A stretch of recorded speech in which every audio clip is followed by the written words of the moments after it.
সত্যি কি আল্লাহ কাউকে ভুলে যান? কখনো কি ভেবেছেন যদি আল্লাহ বলেন আমি তোমাকে ভুলে গেছি, কেমন হবে সেই মুহূর্ত?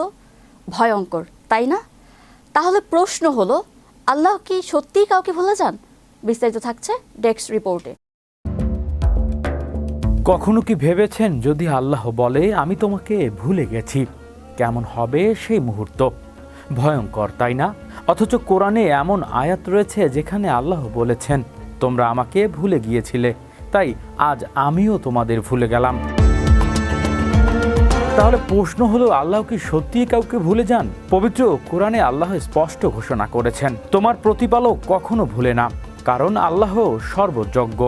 অতীত, বর্তমান ও ভবিষ্যৎ সবকিছু তার জ্ঞানের মধ্যেই রয়েছে। তার মধ্যে ভুলে যাওয়ার কোনো সীমাবদ্ধতা নেই। তবে কোরআনে কিছু আয়াতে আল্লাহ ভুলে গেলেন কথাটির অর্থ ভিন্ন। এখানে ভুলে যাওয়া মানে স্মৃতি হারিয়ে ফেলা নয়, বরং এর অর্থ হলো রহমত থেকে দূরে সরিয়ে দেয়া, উপেক্ষা করা কিংবা পরিত্যাগ করা।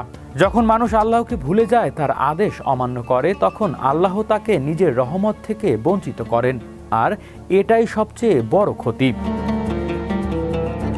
সূরা হাশরে বলা হয়েছে তোমরা তাদের মতো হয়ে না যারা আল্লাহকে ভুলে গেছে, ফলে আল্লাহ তাদের আত্মভোলা করে দিয়েছে।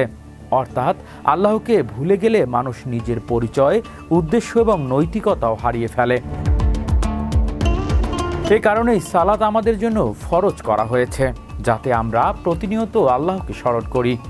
কারণ আল্লাহ বলেন তোমরা আমাকে স্মরণ করো, আমিও তোমাদের স্মরণে রাখব। আল্লাহ কখনো তার বান্দাকে ভুলে যান না, কিন্তু যদি বান্দাহ আল্লাহকে ভুলে যান তখন সে আল্লাহর রহমত থেকে দূরে সরে যায়, আর সেই দূরত্বই মানুষের জীবনের সবচেয়ে বড় অন্ধকার। তাই আসুন আমরা সর্ব অবস্থায় আল্লাহকে স্মরণ করি, কারণ আল্লাহর স্মরণেই রয়েছে আত্মার শক্তি ও প্রকৃত সফলতা। হৃদয় আশিস, বিশ্ব বাংলা 24 নিউজ ডেস্ক।